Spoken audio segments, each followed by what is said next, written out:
Gutinda ukuntu ugiye kubyakira binyerekeyeho oya twese bitwerekeyeho ariko ntabwo ndi uko bimbaho niba nawe ariko bikubaho agira inkuru rero n'umuntu wo kuyiba sibyo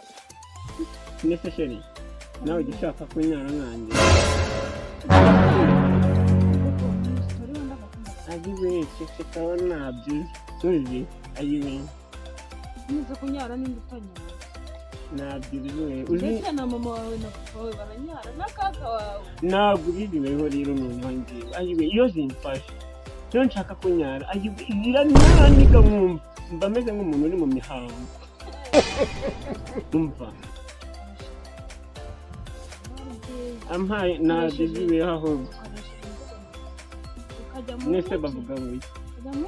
umva mba ndi kumva nk'umuntu zibyaniga nyine ayiwe umeze nk'umuntu uri mu mihango ahubwo na gutya amazi zanyishe nabyiziweho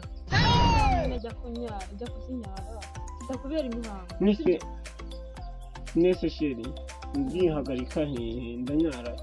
ariko sheri nawe noneho mani nyereka aho ndanyara kandi sheri uzi ukuntu ko ndi kubabara ariko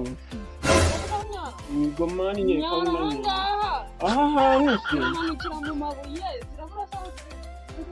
sheri nawe sheri nyereka aho njya kunyara mani nyereka mani